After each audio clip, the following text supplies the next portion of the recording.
Tonight's lecture carries on and develops a theme of transparency, because I think it's important that we bring our knowledge of the family justice system back down to basics, and therefore to pose some quite uncomfortable questions. So that's what I intend to do, and I invite your answers to them at the conclusion of it. 2.1 children, why there is no typical family in the family court. What I'm going to do is to explore vulnerable parties and children in the family justice system. I'm going to consider the type of disabilities that we routinely come across in the cases we deal with in alleged child abuse cases. And then I'm going to outline some of the ways in which the court has tried to address those disabilities. So in theory, there is equality in the eyes of the law when you are in court. So, parents involved in care proceedings, 3 common threads. The first one is one that is very rarely spoken about, but it's one that goes to the heart of the type of people that we need to deal with and look after because they are innately vulnerable, and that is the poor of our society. Poor in income, education and opportunity, and effectively that combination, the triple whammy, places parents at a disadvantage in terms of asking for help when they're in crisis and engaging with social work professionals. It means they're more visible. It means that when there are problems that are there and identified, there isn't the social network necessary sometimes to paper over the cracks. I'll come on to that theme in a moment. Vulnerability. In addition to society's problems, there may be an innate vulnerability that has occurred through a combination of reasons. So drug addiction, alcoholism, domestic violence, or having poor experiences of being a child yourself, which you bring into your adult experiences. All of these things, we are a creature of our genetics and our surroundings, and none of them can be divorced from the huge task of being a parent. Disability. So you've got social poverty, you've got vulnerability through a combination of inherited and circumstantial and social arenas. What happens when, in addition to that, you have a disability which is innate to you, which you carry? Whether it's mental health, whether it's drug addiction, whether it's alcoholism, whether it's a physical disability, either in terms of limitation of movement or hearing or of vision. What happens then in terms of your perceived ability to look after your baby that may mean that you are marked out in a way that another parent would not be? And that's what I'd like to turn to explore in due course. So, when is a child at risk at home? There is no official criteria list that marks out the type of risk factors that exist, but there's a case that was heard in front of Mr. Justice Jackson where the counsel acting for the Guardian went to the guidelines in the social work practice documents, went to the NSPCC guidelines, and went to social work material themselves and encapsulated all of the risk factors into a checklist. And I'm just going to go through some of those to you and then ask what that means to you when you contemplate their application in practice. So, risk factors, domestic abuse. That would seem obvious. If there's abuse going in within the home, we know it's not simply a question of a child being caught in the crossfire. No violence happens in silence. No violence happens without intimidation. No violence happens without there being a build-up and an aftermath. A child in a home where there is domestic violence is not going to be immune from any issues between the parents. A history of physical or sexual abuse as a child, that should be obvious, but clearly you parent generally in the way you have been brought up yourself. That does not mean to say that if you have been abused as a child, you will go on to abuse your own, but it does mean that you have been deprived of good parenting in order to teach you how to react to stress, for example. Criminal activity speaks for itself. Substance abuse, drug and alcohol I've already mentioned. The list continues. This is where I'd like you to think about the question I'm going to pose to you in just a few moments' time. Risk factors, social isolation of families, lack of family cohesion, parental immaturity, that means the young mothers of our generation, single or non-biological parents. I think there should be a question mark after that, but there's not, so just think about that. And then physical or mental disability in children, which may increase the burden on the caregiver. That is obvious to anyone that works and understands the load of extra responsibility that love and a desire to do the best for your child brings when your child needs extra nurturing and support, and that does not come without the cost on a parent. And then parental stress and distress, including depression or other mental health conditions. This is not my bullet point. This last factor is one of the issues that are on this list that was presented to the court and adopted as helpful. Poverty and other socioeconomic disadvantages. Why is that a risk factor? Protective factors, let's compare. Nurturing parenting skills, stable relationships, supportive family, adult role models and mentors, adequate housing, adequate finances, community support, household rules and monitoring of the child, and access to health care and social services. Now, this list, quite rightly, was never meant to be a prescribed list, and it wouldn't be taken by any competent practitioner in the child protection system to be a checklist that is not relevant and made relevant to the child that you are looking at. Because as Justice Justin says here, children can, of course, be well cared for in disadvantaged homes and abused in otherwise fortunate ones. Each case turns on its fact.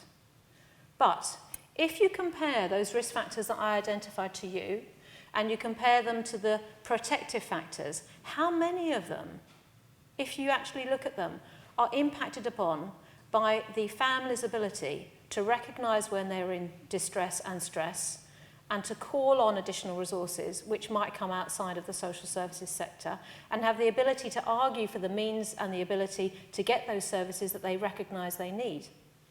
A harder question is, what happens when none of that external support is good enough and there's a suggestion that a child may be at risk in a home? And the social worker, recently qualified, used to dealing with clients that come from much lower socioeconomic client groups, goes up to the home of a middle-class parent and knocks on the door and says, "Hello, I'd like to talk to you about your child." What's the likelihood that the person that greets them is someone who is educated, articulate, knows that they're entitled to legal advice, wants to write notes about what's been said to them, wants to make inquiries? What does that tell you about an imbalance in power from the very earliest stages of concern that might affect the future investigation of that particular child's case? And this is not to say that you do not get sex abuse in family groups of all income levels. This is not to say you don't get alcoholism or mental health issues at every level in our society. But it's the way in which they may first of all be discovered, secondly investigated, and thereafter resolved. Access to education, access to income, and the confidence to use it makes a difference. Why is all this relevant? Well, it's relevant because every good, competent local authority operates under the principle that you should adopt the least interventionist approach. That means that you do not go in to whip a child out when there is an alternative to that child being removed from its family home. No social worker has the authority to remove a child. That is a decision that's made by the court. But the evidence the court makes a decision upon is going to be guided either by a very serious, significant, isolated events or by an accumulation of material that's built up over the family in time. Once that happens, why should it be, this approach asks, that the option is removal of a child from home? It shouldn't happen, and it doesn't happen, if there are alternative means by which you can address the concerns within the family to put support and assessment in, so you don't act precipitously by removing a child into interim foster care. As it says here, family ties may only be severed in very exceptional circumstances. It's not enough that a child can be placed in a more beneficial environment for his upbringing. Now, that's a quote which comes directly relevant when the court at the end of the day may be considering adoption for a child as opposed to rehabilitation or placement with a family member. But it's just as relevant when you start off right at the beginning, because what happens in the beginning of a case affects the outcome for the child and the family for every single day, hour and minute left after. Because you can't wind back time in children's lives. Adults generally can cope, because they can understand what's happened in the past and they can therefore plan and predict what's happening in the future. A child's timeline is very different, and you know for yourself, if you have missed something as important as your child's first step, that ain't going to be happening again, which is why there needs to be real caution about whether or not you remove a child from a home where they live within a family unit, of which they are a core part. When we are looking at this, and you're thinking about the options for a child who's at risk, you have got to remember that we are a country who, when we adopt, have closed adoption. That means not only does the adoption order sever the legal relationship between the child and its parents, but it severs contact and communication in the main. It is very rare that there is any direct contact ordered between the birth family and the child who is adopted, particularly when that is against the wishes of the adopters. In the main, the approach still is that adoption, in order to give the child a chance to bond with its adoptive family, will have the best chance of doing so if it doesn't have torn loyalties with its birth family, and that means, in the main, we have closed adoption. We are one of the very few countries still to do that. So you can see how the risks of getting a decision wrong are so profound, because as I've said in previous lectures, when a child is adopted, not only does that give a child a totally transplanted family from which to grow, to produce its own children and grandchildren, but you leave behind a shell of a family that is forever torn apart, with grandparents that don't have access to children they may love and adored and may have wanted to bring up. So that's the tension. And you can't get away from the fact that there's a hard task to impose both on society and the judges who deliberate as to what to do at the end of the day. Nothing else will do. Why, therefore, do we think of adoption in this context? You have to remember that it's the child's welfare, as I've been at pains to explain in the last lectures, that is the paramount consideration of the court. Secondly, whenever possible, consistent with their welfare, children deserve an upbringing within their natural families. But can you see there the part that I've underlined? Being brought up by your natural family is just one factor. It's not a trump card. That comes as a shock to most people that hear it, and I can understand why, but nonetheless that is the approach that one takes. The court must consider all realistic options before coming to a decision. It's necessary to explore and attempt alternative solutions, which is part 2 of this lecture. And then lastly, the court's assessment of the parent's ability to discharge their responsibilities to their child must take into account the assistance and support which the authorities would offer. Now, I don't want to bang on about inequality, but I will. Because if, for example, you live in the London Borough of Kensington, Chelsea, 1, you are statistically likely to be more affluent than someone living in Hackney. 2, therefore, there will be less calls upon the Kensington and Chelsea budget than there will be on Hackney. 3, it means there are more resources to offer to those families that need it in Kensington and Chelsea. You can get more if you are a child in need in Kensington and Chelsea than you are if you're a child in need in Hackney. Perhaps if we thought about where we'd have our children, that might make a difference, but that's not really something one plans about in terms of thinking about access to services. The local authority can't press for a more drastic form of order, least of all for adoption, as I say here, because it's unwilling to support financially the alternative. And judges have got to be alert to the fact that an observation that simply additional resources given to a family won't make a difference is not actually resource driven. And that's important because placing a child in foster care is an extremely expensive option. It happens, it's required in many instances, but it is a cost to the taxpayer and it's a cost to the family as well as a cost to the child, which is why it's generally cheaper, although people don't necessarily want to hear that word when we're talking about child support. It is cheaper in the long term and the short term to put the additional support in to support a family need than it is to adopt the more drastic solution of removal from the family and placement in foster care. So what do we do in the court system to see if we're evaluating these criteria? Article 6, right to fair trial, something I've spoken about in length in previous lectures. Article 8, interference with the rights of a family. Therefore, we all have a right to have a private family life. And any interference with our rights by the state has to be proportionate and necessary.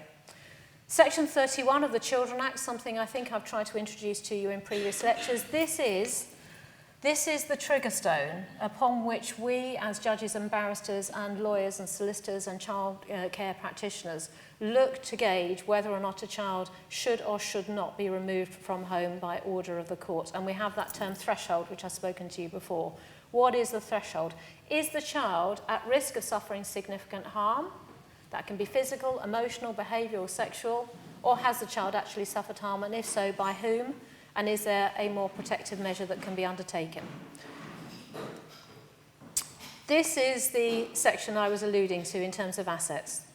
The court can apply for orders, but should do so and only if necessary when the parenting is not good enough. No one looks for perfection in parenting, and nor can they afford to do so, because if they did, so many of us in this courtroom, you see I come from court, so many of us in this lecture hall would have fallen foul, no doubt, of our standards of excellence and what our children deserve over the course of our parenting lives. But there's a range of orders that the court can do. So, child assessment order, that means effectively the local authority wants to go in to find out what the situation in order to analyse what is going right and wrong in the family, what strengths and weaknesses there are. A supervision order, it is what it says on the tin. This is a local authority not wanting to take parental responsibility away from the family, but they want to be there to supervise, to support and assist, to make sure that nothing slips through that protection gap. A care order is far more draconian because by the nature of it, it is granting predominant parental responsibility to the state, and it is very unusual to have care orders with the child placed at home. Ordinarily, if a care order is being asked for, it's because there is a plan for removal of the child, either into foster care on a long-term basis or into adoption. And then adoption order, the most draconian order of all because it is a lifelong, permanent, legal separation of parent and child. Section 17 of the Act, this is the one I was talking to. This is the local authority's duty to provide in supports and services to the child and, if necessary, for the child to the family in order to keep the family unit intact if that is what the child's welfare requires. But it depends, one, on how much money there is in the pot, and two, whether or not the family are able to make use of it, and if they have the insight to make use of it. Coming back to this theme again, because it can't be more important and more openly said because it is a common misconception. There is no right, per se, to bring up your own child.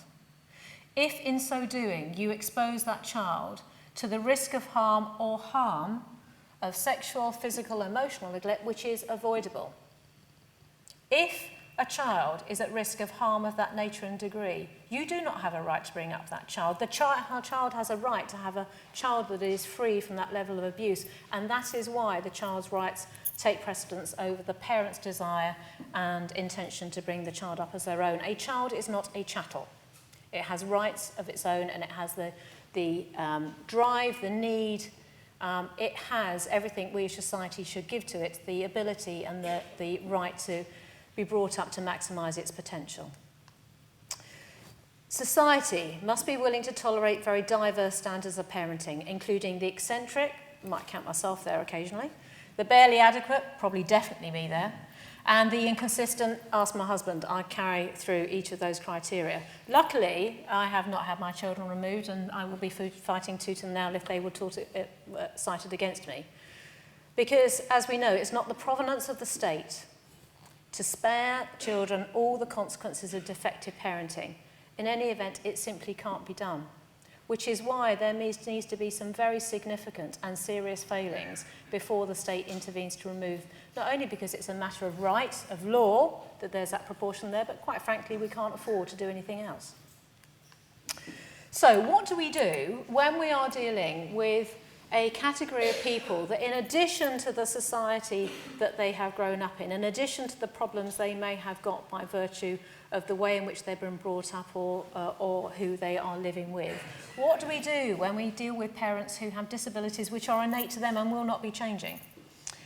What I would like to do, as I've already burst the bubble of the care system being predominantly focused on the lower classes, is to give you some very practical information that is rarely known, frankly, outside a few of us at practice of the bar, about what can be done and what should be done to address the imbalance when a parent comes to court with a disability.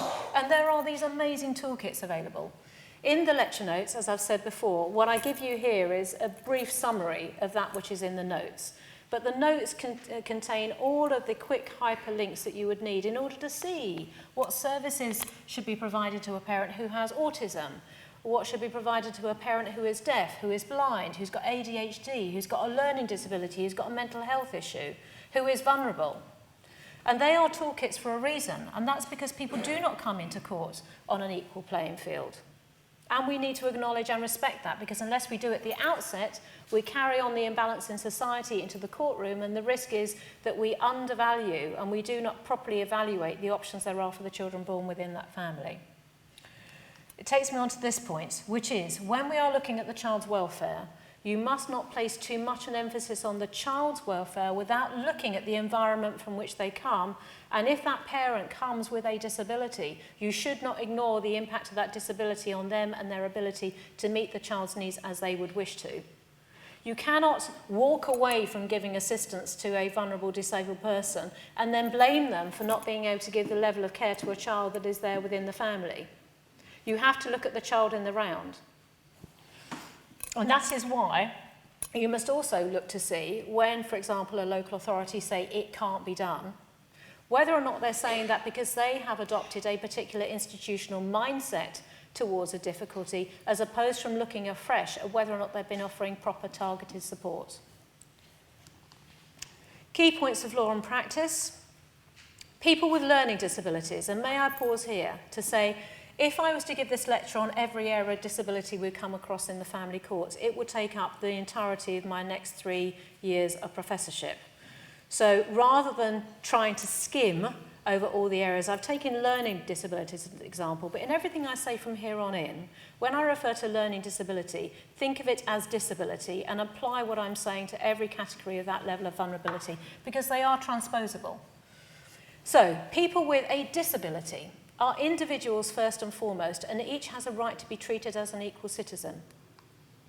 Courts must take all steps possible to ensure that people with a disability are able to actively participate in decisions affecting their lives.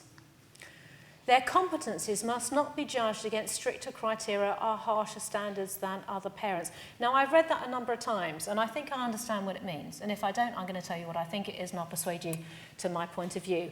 I think that means that if a child is born to someone that's got learning disabilities, you should not start off by assuming that they are going to have problems with parenting, unless you are prepared to put in the support that anticipates the problems they're going to have. If my next door neighbour, age 16, has a baby, are the local authority, is society going to assume she or he cannot care for that baby, or will they wait to see if mistakes happen? By comparison, if a 16-year-old person with a learning disability has a baby, what happens then in terms of the expectations of the difficulties they may have? And I think this is actually a very good way of saying that that means we are implicitly bringing possibly some level of bias and prejudice by assuming that there's going to be problems before we've actually identified where they may be and identified the support, may therefore anticipate them before they come in and have an impact. That's my interpretation. Too narrow a focus mustn't be placed on the child's welfare, as I say, without looking at the parents' needs and abilities to meet them.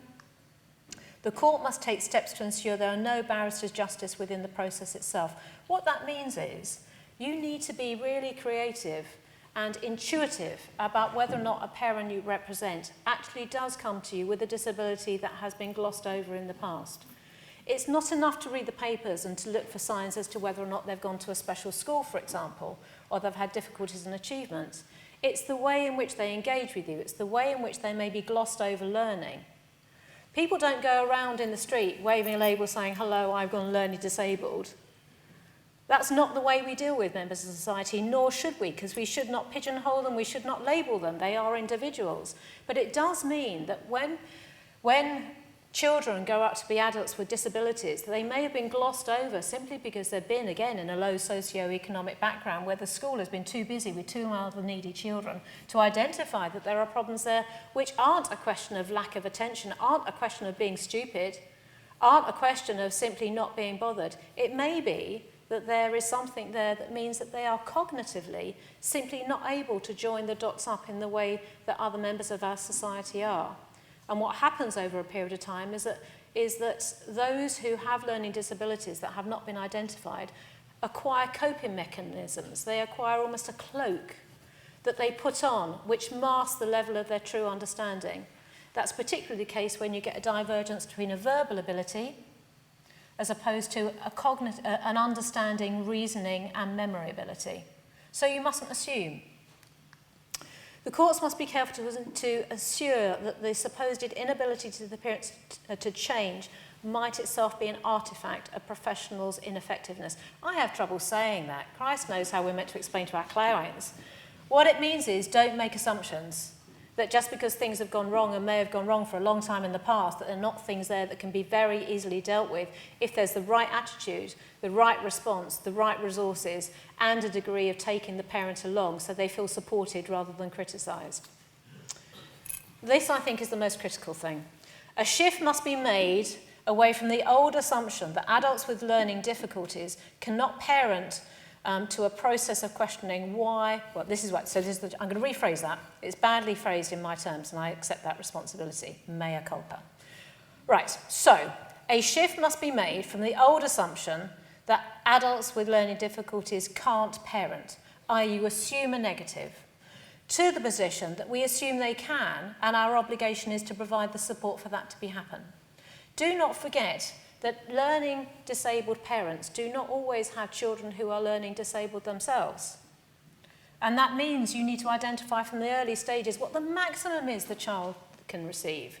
Not what the lowest common denominator is, but what do you really need to do to enhance that child's experiences within the paternal family home? What do you need to do right from the beginning in order to make sure you supplement what may be lacking in the home? Because frankly, the one home that stays with you, persists through times of bad and difficulty, tends to be the family home. It is a dedication of love and duty, as opposed to the alternatives of removing a child into care, for example. And I will come on to that. So, what do we say here? We need to look at parenting with support as a real issue. Changes in society need to happen, so we recognise that those who are potentially vulnerable aren't therefore deprived by our own perceptions of what their needs are. We need to look at the situation constructively and appropriately. We need to recognise that we are often too quick to judge without putting in support for those who need extra help. And we need to see that there's good evidence of a working relationship between adult services and children's services. And all of those things are not simply my paean of plea to you. It is because they are part of the Good Practice Guide, which should dominate all local authority practices. In 2007, a guide was drawn up which looked at what was necessary in society, and many local authorities, in fact all, have updated that guidance to make sure that when they are dealing with a situation of a child in need or in crisis, they look at that child in the context of what has to happen in order to make sure they can properly assess whether or not the child is safe, secure, or can be made safe and secure within a home where there is a disability there that needs to be addressed. Why is this necessary? That's why it's necessary. Care is not a panacea, nor is adoption. When you think about care, it comes with all the right connotations of the word. It comes with caring for, looking after, and nurturing. But to be a child in the care system often achieves the opposite for what that word is meant to achieve according to its vocabulary dictionary. The older the child, the more difficult their upbringing, the more likely it is that they will find it difficult to move away from the attachments of loyalty with their birth family. They will find it more difficult to make and establish bonds that they don't feel guilty for within a foster home. And foster homes are by their nature paid. We get enormous service and benefit from those people who are prepared to open their homes and their lives to care for children who are in need and placed in foster care, but they are doing it as a professional person, as employment. It is part of why they are foster carers, and nor should they be criticised for so doing, because it is an enormously stressful, hard, and deeply, deeply valuable role that they perform in society. But foster placements do not always work, because it takes every combination of that household to make it work. The child simply may not be able to settle, or their behaviour may not be that which the foster parents can cope for, or another foster child may be brought into the home, and that shifts the dynamics. So therefore it's simply not viable anymore, or a foster carer may become ill. Foster care is not necessarily permanent care. And moreover, it comes with a state overlay that means that you have a label you carry as a child into the education system, for example. You have to have meetings with your social worker. You will have to have LAC medicals. You will be identified as a child in care in your educational school. You won't be living with mum and dad like your friends. What do you call your foster parents? All of these are questions that can be resolved, but they really require an honest debate about the fact that foster care is not the same as parental care. It can be just as valuable, but it does not come without a cost, and it is not easy. And what about adoption? Adoption, the older the child, the more difficulty they have had in their early lives, the harder it is going to be for them to make an emotional attachment, a psychological, emotional, a real attachment with their adoptive family. And what of the quality of information that's given by a local authority to the adopters? Too many of us that have been in the field for as long as we have come across cases where simply not enough information was given to the adopters. They were taking on a 3 or 4-year-old child without realising the degree of damage that was latent, that was going to manifest itself in teenager years. That meant that simply the placement became impossible to maintain despite the love that there was on the part of the adopters and their intention to give the child a forever home. Adoptions break down. They become stressed because what we are doing in adoption is adoption comes at the end, in the main, after a heavily contested trial process in alleged abuse cases, where the flaws of the parents have been exposed over the preceding 26 weeks past. So we know everything there is that's wrong about the family home, and we need to know that because otherwise the court can't make a decision that in fact it is not viable, it is not proportionate, it is not in the child's best interest to leave that child in that family.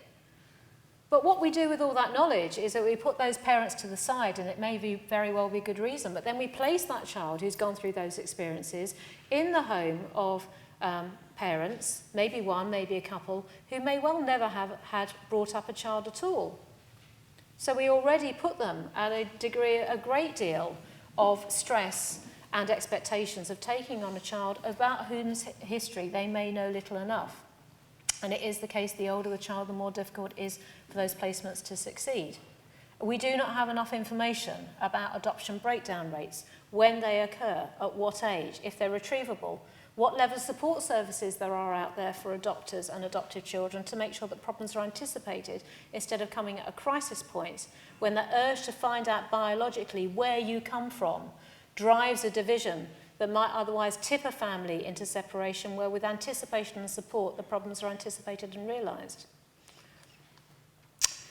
I would really urge you to seek out this lecture that I've just highlighted here, because it was delivered by Lord Justice McFarlands, who is one of the most humane, just, kind, humorous, down-to-earth judges we have in our family justice system. And he, in a lecture given just a couple of months ago, posed the unmentionable question in public, which is holding the risk, the balance between child protection and the right to family life, where he very frankly, from his years of experience in our discipline, asks whether or not we are getting the balance right, whether we know enough about the alternative to removal that means we're making the right choices at the level of the court when we're saying that adoption is right. What he says here, and it's worth repeating, and I apologise not for so doing, in case you don't go and look up his lecture, but I would ask you to do so. Making an adoption order radically shifts the tectonic plates of an individual's legal identity and those of others for life. It's a very big thing to do, and you do it in order to protect that child from harm in its formative years. But do we do too much without knowing what damage we do or what the alternatives are? Do we know whether we are giving them a better life and we're giving them the support that they deserve and need? And if, as he is saying in this lecture, there are big areas that we do not know about, are we properly reflecting in the family justice system that very crucial decision we make in a child's life about whether it should be rehabilitation with support or whether it should be adoption? Because in my experience, I always ask, when I'm dealing with cases such as this, I ask for the family finder to come to give evidence. Because I want to know what their planning is for this child. I want to know what the profile is for this child that they are advertising. And that is a horrible word to use about a child, but it's what we have to do. When a child is going to be placed for adoption, we put them on specialist websites where effectively you say this child is available for adoption. Are we giving the families who are interested by the photograph of the child and with the form that accompanies all the information they need to make a decision if they're going to be up for it? If we do that, how much do we know about the balance, the imbalance that happens in the child's later years, about whether or not they have actually adjusted the family home? Because the dynamics between an adoptive home and an adoptive child are very different to the dynamics there are potentially in a home where you've got this big DNA balance. You will know for yourselves how many times someone's turned around to you and said, "Oh, you sound just like your mother." So an adoptive family comes to this task with a massive amount of goodwill, commitment to a child which is exemplary and which must be lauded and applauded. But are we giving them and the children they seek to give a home to enough information to make sure we have properly matched them and we've identified what needs to happen? So here we are. This is why I think we need to remind ourselves about why we are in this work. We are all frail human beings with our fair share of unattractive character traits, which sometimes manifest themselves in bad behaviours which may be copied by our children. But the state does not and cannot take away from the children of all the people who commit crimes, who abuse alcohol or drugs, who suffer from physical and mental illness, or who espouse antisocial, political or religious beliefs. ... Nor should they. Because we don't expect perfection in parents, and we cannot expect perfection in parents because we all make mistakes. What the children of our society are entitled to within their parental home is good enough parenting, maintained over a period of time, but where we acknowledge there may be peaks and there may be troughs. And that's where the ability of the family to support itself and to recognise where there have been problems, or the ability of the state to come in and address and support is so critical. It's where there used to be a really good balance, for example, between the educational system and the social services system, where there was joined up thinking, so that support was identified at the very early years about what was necessary for a child who appeared not to be succeeding at school in the way they should do.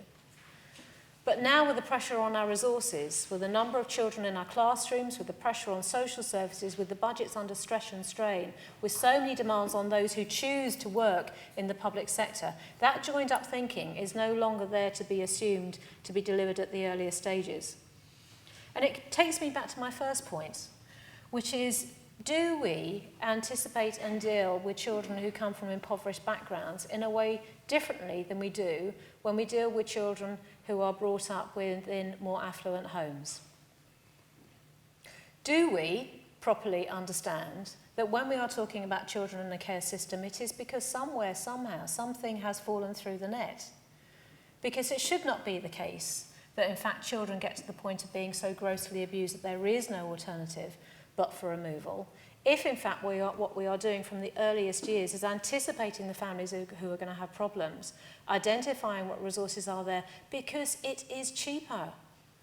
Cheaper emotionally, and cheaper financially, and cheaper in societal terms, in order to identify where the pockets of neglect are and poverty, to identify that those societies do need additional help in order to make sure that the children they have are brought up to their best potential. We do not live in a society where, for example, if you have a mental health issue and you need to have assistance, that you can go along to your GP and get instant recognition and assistance and identification for that mental health that you have, because there are so many demands on our NHS service.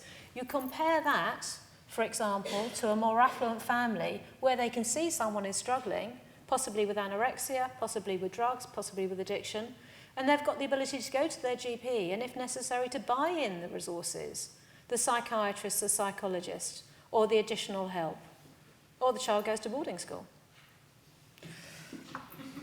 So it's a moot point, and one that I would really like to engage you, the Gresham audience, in, as to where we have a proper balance between society's expectations of parenting, the point at which we intervene, what we expect in terms of taxpayers, what money should go in to support families who are failing, and what we do when we come across families who are tipping over to that balance where they simply cannot cope. What then, if we now say the parents can't cope, what then do we do about the children who are then in need without running the risk of either perpetuating their placement in the family home, which means that in fact we stand back for too long. We stand back at a point where in fact we're allowing harm to happen before we go in and address it. We stand back because we accept too low a standard of it's good enough-ish now, but I've got another case in my plate which is actually so much more serious that it knocks spots off this one I'm looking at. We need to have a real and proper understanding and reflection about how long we wait before we identify families in crisis and what we do when they are, without either being too mealy-mouthed to go in and intervene or too aggressive and recognise that we're making assumptions. So that's a brief resume through the work we do. May I just give you an illustration about some of the really basic things that we can do in the family justice system to identify problems in communication which can make a real difference in outcome. Just so you understand, this isn't just lawyers' guff, but in fact it can make a difference. In one of the cases I was hearing a number of months ago, I've said that disabilities can overlap. I was dealing with a Bengali mother who had an IQ of 65, which places her in the bottom 2% of the population. She was deaf and she couldn't sign in Bengali language. So she's deaf, she's Bengali, but she can't sign in Bengali. She's got a learning disability which is really profound, and she's in the court system where her child is alleged to have been abused and neglected by virtue of a combination of difficulties. What do you do in those situations? Well, what you do as a starter is you make sure that so far as you can do, you recognise the disability and put in support immediately to make sure that at least the court process is going to be more equally balanced. So just think about what that involves. If someone is deaf and they don't speak Bengali sign language, they're speaking under British language sign language. And if you need to make sure that the interpreter is speaking the same language and signing the same language as the person needs to understand, you might then appreciate why in that courtroom we had 4 signers, each of whom needed to take breaks after 20 minutes because it was an incredibly intensive, exhaustive experience. And in addition, because of the mother's learning disabilities, there had to be an intermediary there to listen to what the interpretation of the sign language was, and then to identify whether it was simple enough in order to be understood by the client who needed to understand what the core issues were. Now that was an enormously difficult task to do, but it was even more concerning because when I'd rocked up at court in the preceding month to take this matter on for a final hearing, none of these measures had been set in place. Not a single advocate before me had thought in terms of dealing with this learning disabled mother other than having breaks in the course of the hearing and having an interpreter in Bengali, because she had passed for long enough in the community as being able to cope. And the only reason all these services were brought in is because I do have a bit of thing about the disadvantaged in our societies. I do make it a matter of practice to make sure I have read the toolkits, I make sure I've applied the toolkits, and because I brought top copies of the toolkits and handed them out, having photocopied them in my judge's room to give to each of the advocates to work out why they hadn't understood and addressed them and why they hadn't brought them to the court's attention. There are very positive things we can do when we operate as either members of the judiciary or as advocates in the court service or indeed in the social work system, to mean that when we come to making critical decisions, we do not simply assume that what has been good enough in the past is good enough for what's actually necessary to make a decision. Another example, my client, this time I was acting as a silk, in a long-term neglect case, was being criticised for not identifying her that there were serious appointments she needed to attend with the Child Protection Service because they were concerned about her child's presentation. And there was a big issue about why she had failed to attend and why she wasn't engaging. Because they'd sent letters. Why didn't that make any difference? And they'd sent letters, and that was fine because she had a home help coming in once a week that could read them to her. And in fact, she seemed to get along quite nicely because she was able to go down to the corner shop and buy her fags and buy her food and get back and to muddle along. And she was able to get onto the bus to go to a bingo.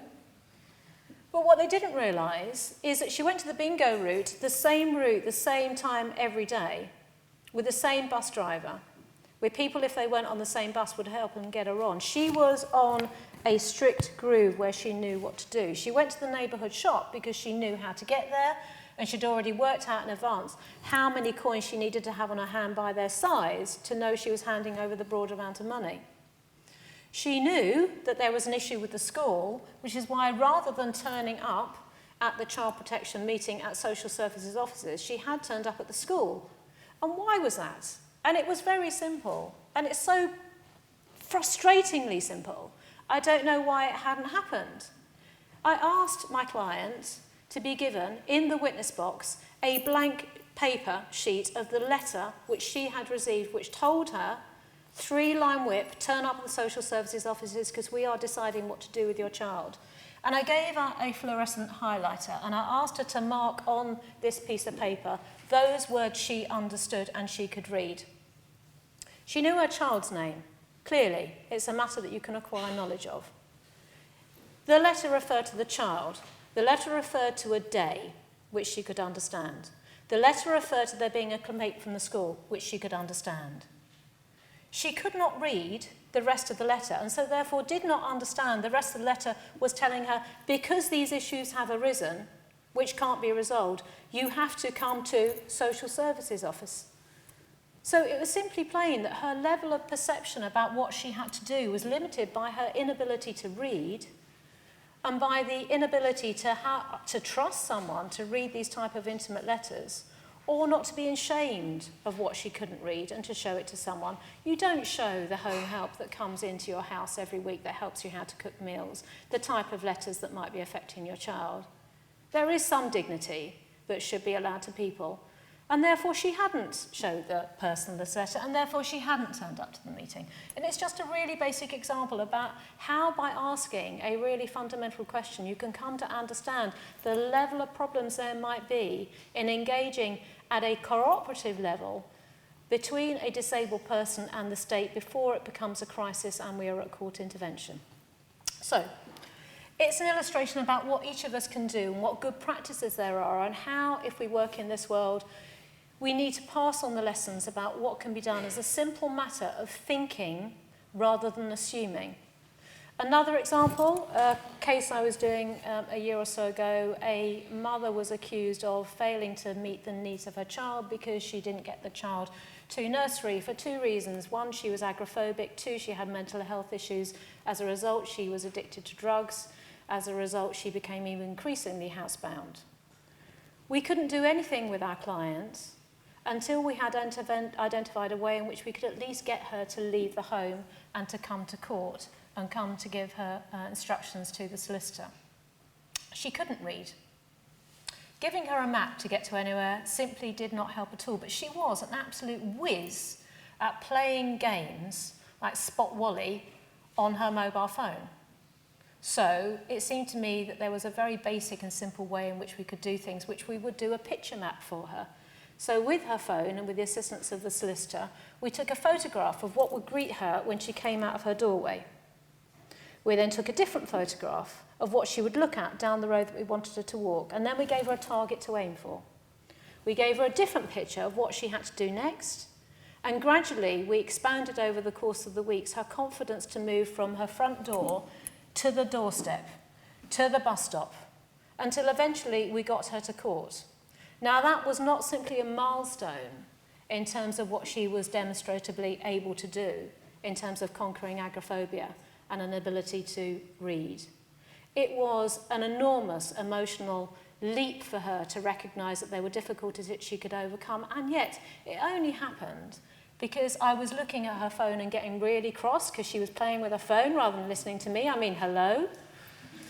And it only happens because I had a phenomenal solicitor that was there willing to be with her on the phone every step of the way as she was going out of her door and going along to the bus stop, and was there prepared to meet her over a sequence of weeks, waiting for her at each of those goalposts, and then when we got to court, to give her the praise, the acknowledgement that she needed to recommend, to acknowledge what she has done. And that requires dedication that goes well far and above that which any legal aid service even contemplates to be done, let the fact it's being done outside of court hours, outside of the paperwork, outside of any paid system. This is pro bono in its truest and purest form. And that is why, when we are acting in this system, and part of the plea that I'm seeking to make to you, that when you hear about lawyers that work in this, we are not the same as those who are paid privately acting in the corporate sector. Any barrister that does family work does it because it is a vocation. We do legal aid work because it is a vocation. We choose to act for parents who are on legal aid because it is a vocation, because it can be devastatingly unrewarding. It can be devastatingly sad, and no child that comes within the court system does not come with it, with a baggage of some degree of distress and abuse, if not with the child, then with the family. And it means, therefore, that when we enter this world, we trespass into lives that most members of society are fortunate to escape both from and escape both knowledge from. And when we do that work and we go into the family justice system, it is purely and exclusively because we do it because we believe there is a benefit in bringing a fresh approach, a challenging approach, a forensically attuned approach, and using those skills which we have been lucky to acquire through education in order to make sure that we are there to represent those who are the most disadvantaged and disabled in society. So when you read articles about fat cat lawyers, or when you read articles about what's going wrong in the family justice system, or when you read that because there's going to be cuts and so therefore legal aid isn't going to be around, please just think about what decisions are being made in the family court justice system and reflect upon what type of decision making you would want if you become involved and embroiled in that type of scenario. And in that way, it's precisely why, as I said at the outset, I applied for the professorship and took it on, because too much is assumed about what goes on in the family justice system and too little is known about the reality of the work that is done by social workers, by foster carers, by solicitors, by lawyers, and by judges. And that's why I have enjoyed doing the last year. So thank you very much indeed, everyone, for coming. In case some of you are first-time attenders to these, if you want to go back to deal with any of the issues that I've dealt with so far, then these are the previous lectures. I really like that first title, Sex, Death and Witchcraft. I've never quite been able to reach that level again. But that was the one which tried to expand the horizons to introduce, the range of areas that we dealt with within the family court system. And then the others dealt with issues, and in particular tried to guide you through some of the terminology I've tried not to descend into, but is in fact the backbone of the way in which we operate. It's a dictionary, and I hope I've given you the tools and the enthusiasm to go and read that dictionary and pour into it, and to come back for my next series of lectures. So thank you very much indeed for attending. I hope you've got something out of the past year. And if there are any questions you'd like to ask, then please do, because my throat is sore. I've been talking for a long time. I'm tired. And so nice questions only, please.